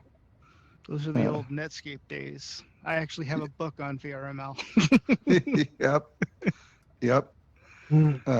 I got some programs still running in it. Yeah. Who's next? I also just want to mention that this is open mic night. So yeah, if there's any more questions for Jeff, please raise your hand or just speak up. But if you have your own topics that you would like to discuss, also, I don't know, maybe just line up over here somewhere near me and I'll give you the mic and Yeah. you can go up on stage. And it could be a question, something you just want to learn about. It could be a shameless plug for some business that you're working on. As long as it's VR related, you're welcome to plug away. And let's first just check. Any more questions for Jeff? Anybody? Good. Thank you, guys. Before I relinquish the stage, I wanted to say I'm giving a, whoops, I did. I'm giving a webinar on medical VR for medicine on June 9th through, it's part of the medical hackathon, MedVR hackathon. And our next event will, well, I don't want to declare it till it's a done deal, but we'll be having another one. Okay, next people. Jeff, with your medical, how does VR relate to HIPAA requirements? You got to be HIPAA compliant, which means a whole lot of security. That's what it boils down to, and it's a big concern. Right, but I'm VR is relatively new, and from security standpoint, it's not secure, versus you're dealing with HIPAA rules. Yep. How can you enable VR and still comply with HIPAA? Same way you do with other communication platforms. You run a dedicated server behind the firewall at your hospital. And you practice really good security, and you hope nobody realizes the head and hand features being individual. It's a hard problem. So you're self-certifying HIPAA on VR yourself? There are HIPAA certified VR platforms, or HIPAA compliant. They claim to be, and I'm working on figuring that out. So it's an active area of concern. Better than Epic, right? All right, first up we have David. Do you want to take the stage? Did you have a topic? Go ahead. Hi, everyone. This has been fun. Thanks, Jeff. And you're actually the reason I'm here, so thanks for inviting me. Oh. I am just excited and wanted to share. I recently started a new position, a new role as director of AR VR research and development at a small college in Maine called Unity College in the U.S. Right. And we have a directive to kind of develop new technology around the intersection of higher ed and online distance learning. And I've been thinking a lot. I know there's MedVR, that hackathon, but a few other hackathons I think have been canceled or postponed. And I'm kind of wondering, so two calls to action, I guess. One, if there's anyone in the community that knows hackathons that were XR-related hackathons that were scheduled to happen but didn't happen, or have been postponed. I'm kind of curious about getting together a larger community of those groups and building kind of an impromptu hackathon of a larger one that would be virtual. I know it's a little hard with the hardware and the software being so nascent, but I think we can still do some interesting design thinking and planning. So if you're interested in that, or you know people at institutions in Boston or elsewhere, anywhere in the world or the US, and that would be interested in doing a hackathon in that way, or supporting it, mentoring it, please get in touch. You can friend me on here, or find me on LinkedIn. My name's David Bass Clark. And my second question is, if you have, I'm working on a couple of specific projects. I'll briefly tell you about one, prototyping, basically trying to answer the question, what can we do with extended reality that we cannot accomplish otherwise, either in face-to-face education or in online education? And one of those is I'm working with a wildlife biologist who has trouble assessing his students when they need to count a certain type of species in a forest, let's say. So we go out into Maine, we try to teach our students maybe how to count and estimate populations. The problem being, you go out with a group, you make so much noise, there are no animals, or if there are animals, you can't all see exactly the same animal at the same time. So it's really hard to self-assess. It's also hard for the professor to assess. So we're thinking about building an entirely virtual environment, almost a game that would put a randomized number of that species and maybe others, 10-minute counter. You would count the number you would see by identifying them, and then at the end it would compare it with the regular number, with the actual number rather, and then it would show you where you missed them. So it would actually train you to be better at finding that type of species by rewinding the tape and then saying, look, you forgot to look up, right? You weren't looking down. You were always looking forward. You made too much noise. You went too quickly, whatever it might be. So that's just one example of, I think, of how something in XR can actually be better than any other form in certain specific examples.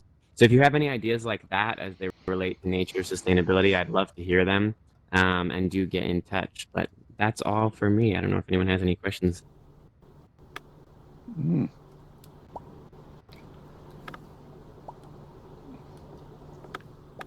Okay, next up, we have That's Dr. excellent. Claw. Thank you, Dave. Hey. Oh, there we go. Okay. Everybody, so I run a type of computer art festival called a demo party. This one's called At Party, and this year it's going to be online because that's the world that we live in, right?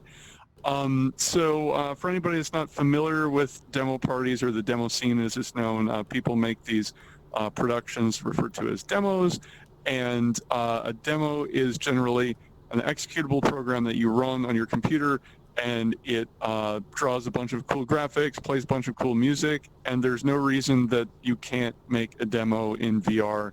In fact, there's a group called Conspiracy that did release made a VR version of one of their demos called Off-Screen Colonies. You can get it on like Steam and I think the Vive store, and I don't know where else. It's free. It's not particularly interactive though, and it would be cool if people made things like that. So I am inviting you, if you would like to come and make something. Oh hey, yep, you know the website, and yeah, so there are various like competitions, but that's more of just like a traditional thing. It's not particularly competitive. It's more just come make a thing, show it off kind of thing. And we're going to have Discord/IRC. I'm looking into the possibility of doing something either in Altspace or VR chat or something like that. But we'll also have a live stream as well to show off everybody's productions. I'll probably run things at my home here that you can't see, and but yeah, that's the idea. There are competitions for making demos which are executable, which could you could write your own things in Vulkan if you want, but you can also make them in Unity or whatever. That's totally fine. There are music competitions if you do electronic music. Graphics competitions if you just like draw graphics or things like that, and then the wild compo where you can do anything, which could be some really weird like augmented reality thing to control a robot or something. It's up to you. Anyway, it's just a possible creative outlet. The dates are June 12th through 14th, so coming up pretty soon. Yeah, that's me, and that's my thing. So have you thought I'm sorry. Yep. I apologize. Go ahead. No. I was about to ask if anybody had any questions.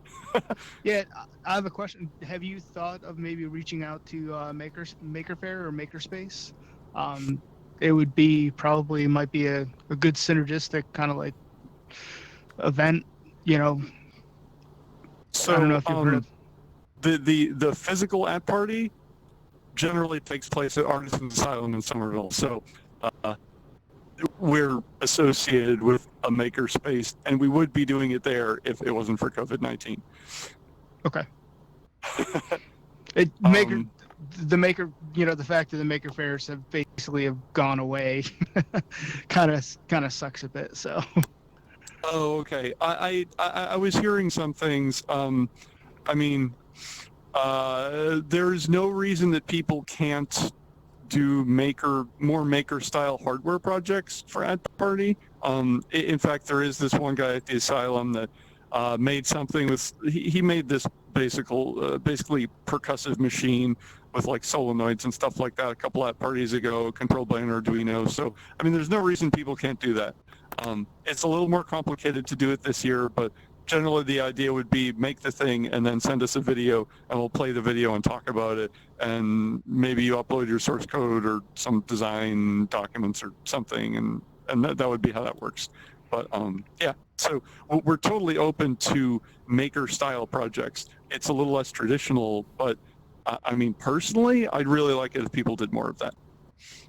Cool. Anybody else? Yeah.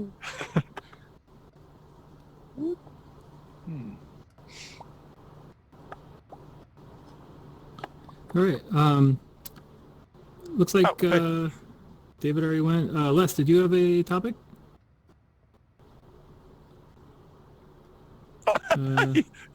There's a video from that party playing. Oh, okay. Yeah, I just thought I'd bring that up. Anyone else have topics? Again, these could be questions. You don't have to like present something. If you have a question about VR or anything we've talked about, maybe ideas for a future meetup, anyone's welcome to jump up on stage and let us know what's on your mind. Can you turn off the... There we go. Whoops. I'm interested in SineSpace, SINE.SPACE, another social platform. If we had like a dev jam in SineSpace, would that be interesting to people? Yeah, a few. By a developer jam, meaning, instead of hacking random, well, we could be hacking random VR projects. We would mainly be trying to figure out how to use the space and author in it. It's one of those supposedly HIPAA compliant multi-VR, so I'm interested in it for work. So, okay, I'll set a date for that at some point.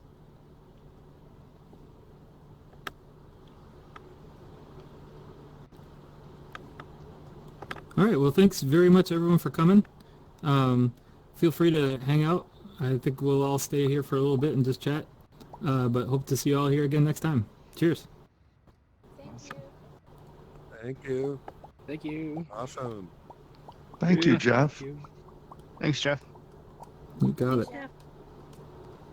SineSpace, that looks very similar to Sansar. A bit. I mean, the advertising is anyway. I'm trying to get Julie. Oh God, now I'm blocking on her name. Julie Lemoyne to speak for a future BostonVR. She's done a lot of work in SineSpace, and I was really impressed with their features and security. So unfortunately, I can't use AltspaceVR for the hospital because of security. Yeah. So. Jeff, did you try out SineSpace at all? I haven't been in it yet, no. But oh no, wait, I take that back. I was in it for an hour. It was pretty neat. Julie we had a hard gave time getting into it initially, so that's why I asked if you had any troubles getting into it. Yeah, I haven't really worked with it a lot. Jono Forbes, who works at Unity, says that they've tried a lot of different platforms, and the only one that's really easy to get into is AltSpace. Yeah. All the others require a bit more work. Right. Yeah. Well, from Bob, a security standpoint. Sorry, go ahead. Oh, Bob, you have a lot of experience in this area. Yeah, I've been to a lot of different platforms. I haven't really been to any of the new ones. Most of the stuff that I've been to is a lot of the ones that have been around for at least a few years now. So that like this one here, ScienceSpace, when I saw it in Slack, that was the first time I'd ever heard of it. Yeah, They're interesting. they Sorry, one thing about them though, for doing a VR type of dev jam, is that generally you can only run one VR experience at a time, right? So if you don't, even if you don't want to start up another VR experience, if you just want to launch Unity and show somebody something, generally that's going to start up Steam VR if you're running a VR project, and it's going to pull you out of whatever VR environment you're in. Right. So I tried to use some of these tools. I tried Spatial and vSpatial and a couple of other ones, and they're neat. I mean, I think they have a lot of potential, but for VR jamming in particular, I don't think they're going to be that useful. I mean, I think the killer feature would be if you could jump into some other application, and then the app wouldn't kick you out of whatever shared virtual space you're in, but your avatar would just change like to a little TV or something, and then we would just see your viewpoint in VR, like broadcast as a stream. If you could do something like that, that'd be perfect. But I don't think the platforms are really going for that, because it's really only VR developers that need that capability, really. Right. Although Good I suppose point. gamers or live streamers, like people who are on Twitch now, like if there's the VR version of that, then maybe there would be a need to be in a VR space and then jump into a different world while still allowing everyone to see the world you're in. If it wasn't VR, I would say we'll just have a Discord going, and communicate through that. But when you wear a headset, you can't see your monitor. VR RDP. Right. That'd be awesome. Yeah, how is Spatial? I've looked at Spatial, but I haven't really delved too much into it from a conferencing platform. Spatial was a fail. We've tried a bunch of them, and generally there's like a just getting in there and finding your people phase, and so most of them make it so that you can just share out like a web link, and then that will like launch the application or launch a website that will get you into the right place and allow you to find the right people. But some of them it's a little harder. And with Spatial, I think we had trouble just finding each other, and then also like at least with Windows MR, I couldn't teleport, I couldn't move. So my coworker and I were both in the same space, and we were like this far from each other, and like we couldn't figure out how to get apart, and that made the whole social distancing thing not possible and awkward, and I don't know, we gave up on it. I played with Spatial a bit, and it's really interesting in terms of a HoloLens. It was made for the HoloLens originally, and it's really kind of ahead of its time. Like it's trying to do things the technology just isn't there for yet. So I think it has a lot of potential. It's just not there yet. Well, it sucks too because interesting. Go ahead. Sorry. Yeah, what I thought I didn't like about it was defined for Oculus Quest or AR, and that was it. Right. Like I have a Rift S, I'm like I can't use this, and even the vSpatial really didn't work well for me either. So I was kind of disappointed because I wanted to leverage it, but I couldn't. Yeah. There was one other one that I tried a couple years ago where you could build VR in VR, but it wasn't super popular. Let me see if I still have it in my Steam library. As far as like meetups are concerned, I think that with all the tools out of all the social VR applications that I've tried over the years, this one's probably the best for like meetups and stuff. Yeah. It really depends on what you're trying to do. Like for education, so like for David, he might want to look into the Engage platform because they're geared towards education. So cool. They already have like animals and stuff in there. So creating a world where the Engage platform, the Engage platform was originally, it started off as RiftMax. One of the very first social VR applications, and then the developer, he started RiftMax, and then he started to make the Engage platform. So it switched over to being more of just like watching videos and movies with friends to having education inside VR for doing teachers to do like lectures and presentations and stuff like that. There's That's cool. interactive elements to it too. I did like a physics lesson in there, and you're kind of firing cannons, and you change the trajectory angle and the velocity and everything, and see the effect live. It was pretty neat. Is that Unimersive that makes that? Or am I thinking of a different What, in company? the Engage platform? Yeah, Engage. Or is it just called Engage? The platform's called Engage. Cool. Thank you, VR. everyone. I gotta go. Have a good night. Bye. Bye. Bye. Good night. Bye. All right. Interesting. Yeah, I think I went into Engaged once, and that was pretty much it. Kind of like All right. Sansar. Yeah, I'd only been in Sansar just a The couple times. the advertisements that ScienceSpace used for their website are way more detailed than a lot of the worlds that people actually build in there. Most of the worlds they build are like this one, yeah, or maybe a step up. Yep, that's it there, the Engage platform. The Yeah. only Well, it's- problem with the Engage platform is it's like Windows. So if you have a Mac, you can't use it. Yeah. Well, That's why I didn't Allspace like. too. Yeah, that's why I didn't suggest it for. I don't think that they do quests either. Well, you could probably leverage it with Parallels.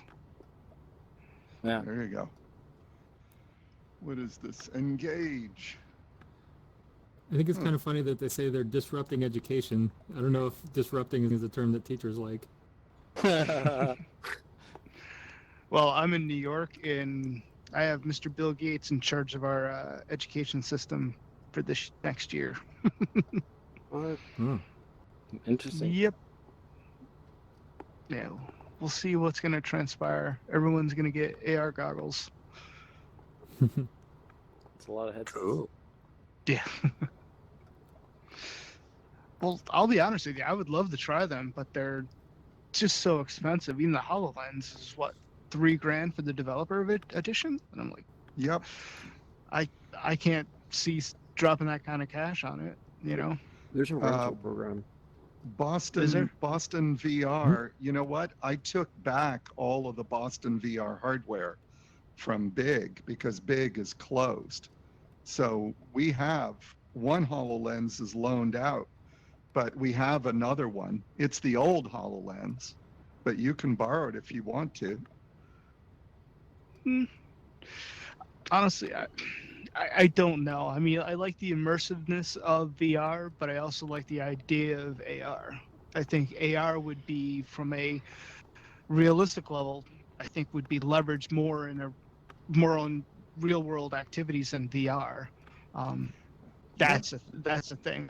It's just the price point. I mean, if they brought the price point down to the point where an average consumer could leverage it, then you're going to see adoption of this technology much faster than I think from a VR standpoint, because it's augmented reality. Your overlays, so you're not losing touch with reality, but you're just giving it a little bit extra, you know.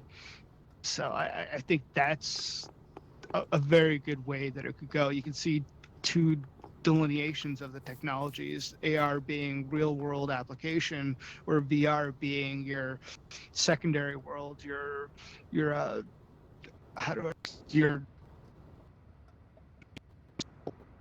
gaming and playing a game on PC. You know. Yep. Apple Well, just AR. released. Well, there was a leak of Apple's new AR headset coming up.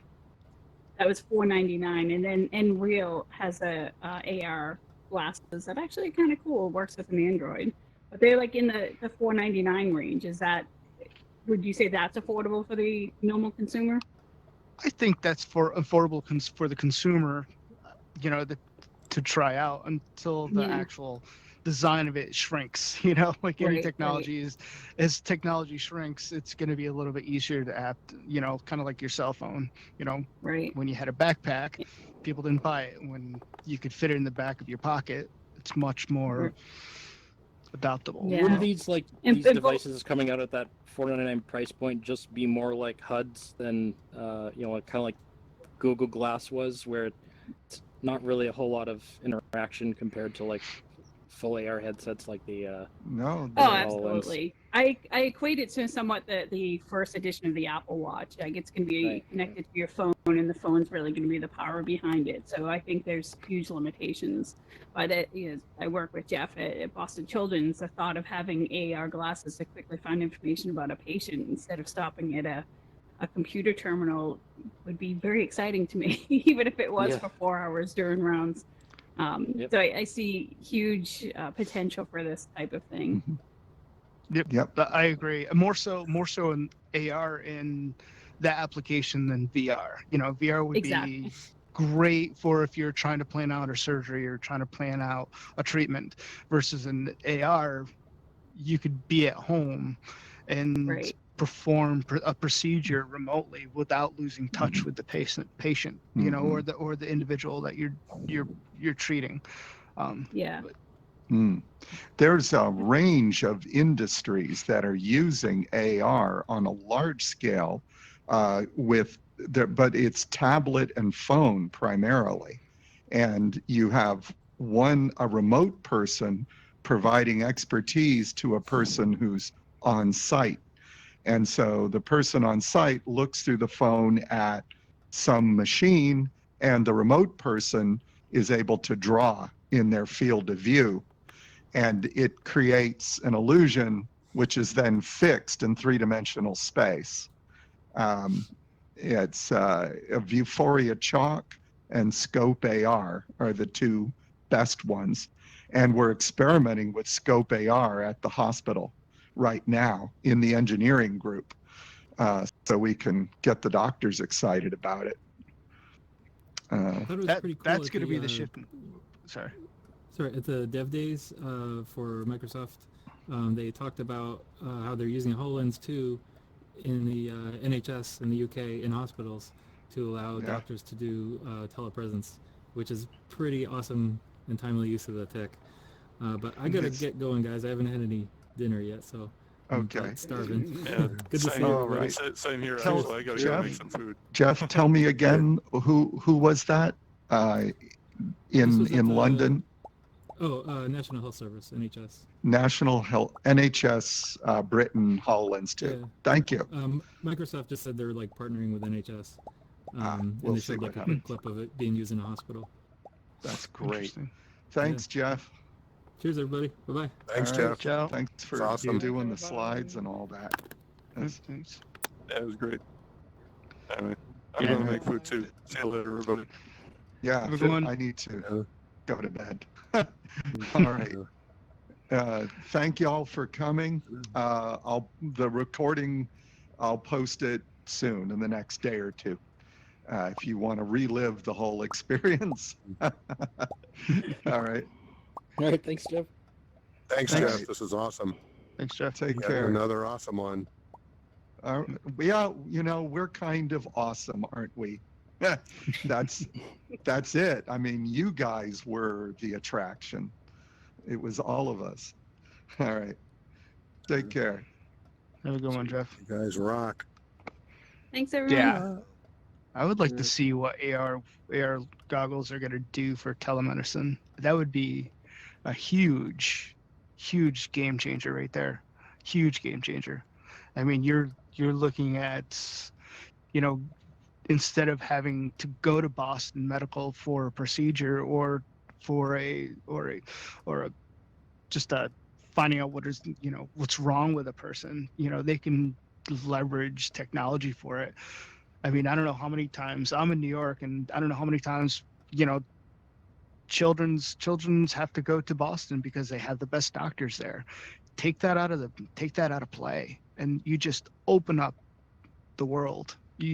it's like the idea of working from home, like the concept of no one wants to work from home. No one could work from home to everyone's working from home. It's a shift in paradigm. I mean, look at Facebook and Twitter. I mean, that's ridiculous. And it's true. I mean, you've opened up the door. So, and it's going to be phenomenal. And unfortunately, this had to happen for this, the COVID-19 had to happen for this to transpire, but it's a game changer. It definitely is a game changer. Talent restructuring. Before you had to go to another country to get talent just because you didn't want to pay for the expense of moving them to a location. The tools have been in place for years and years and years. I mean, it just mind-boggling that it's taken us, this COVID-19 to cause the dominoes to fall. So it's going to be definitely interesting, and I think AR is where it's going to sit moving forward. But again, it's that price point. Getting the price point down to the point where an average consumer can actually afford it, and even doctors and hospitals and anybody that can. Like I said, I was using the analogy of VR being the console. It's easy to use, it's immersive, to AR, which is playing a game on a PC, much more utilitarian. Yeah. So I think being able to adopt AR is actually going to be a lot easier than it is for VR. For myself, I use it with patients at Boston Children's, and we have challenges. One, I'm in pediatrics. Obviously, the headsets themselves can be a challenge. But two, there's also developmental portions of this that affect my patient population. Plus, if people get dizzy or nauseous, one of the huge benefits of VR is it completely removes you from the environment. So my patient population, like an oncology kid, this would be perfect for, but they are nauseous, so now I can't use it with them. With AR, I could put an AR headset on, and they would be in a space and be able to interact, and I think it'd just be such a cool experience for them. And I think, for myself, when I walk around with a phone with AR, like I've probably all try to Google when you're doing the AR, walking with the map. I don't want to use my phone anymore. I don't want to touch my phone. I want it to be on me. And I don't know if that's just waiting for the technology to catch up with my laziness. So I bought this little thing that's meant for reading, for using your phone while lying down on a beanbag. And it's just like a hook. And I just place my phone in front of me.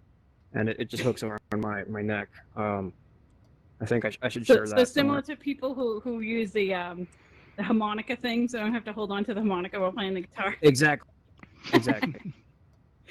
You can just walk. That's cool. I would like to see how the human body is going to change, because I can honestly say on my right thumb, I have a indentation of me swiping on my phone. If everyone look at your thumb and see on one side, I bet you it's flatter. Oh my gosh, that's funny. Don't take my word for it. Look at your thumb. No, I totally get it. I have it is true, callus on my right wrist from mouse use. I'm there with you, man. It's funny though. But as we move forward, and these new technologies are going to change body mobility as well. Yeah. It's amazing. And I'm not going to be going back to AR. I would love to see it built into cars and stuff. I mean, if you had AR, you would be driving, being able to see the entire environment. Like, I don't know how many times I drive a Mini Cooper, like the smallest car ever, and I have my little pylons or whatever you call it, pillar things, that I'll drive, and someone would be walking across the street in the exact spot where that is, and I don't see them. Imagine if that had AR and that I could see it. I mean, it's a game changer. Was it Chrysler or Cadillac actually has built-in on-nav into your windshield? I don't know if it's into your windshield or it displays on your windshield, but there is technology out there that's already leveraging that. I don't know if you would consider it AR. I mean, I guess you would consider it AR. I don't think they leverage it. They don't use that term. But just imagine kind of like the building boundary AR. feature. Yeah, Like exactly. the boundary Yep. feature of this, that you would just see things. That would just be so cool. Hmm. Well, Not that people would pay imagine attention. The cars would be driving for us anyway. exactly. Well, imagine leveraging AR in conjunction with AI. Oh my gosh. You know, Yeah.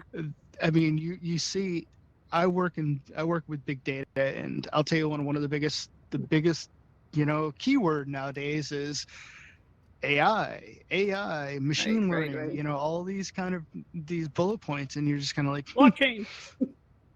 what's that? Yeah. Blockchain. Yeah. I run a lot of hackathons, so for me, these are the words that people throw into their presentations to sound like they know what they're talking about.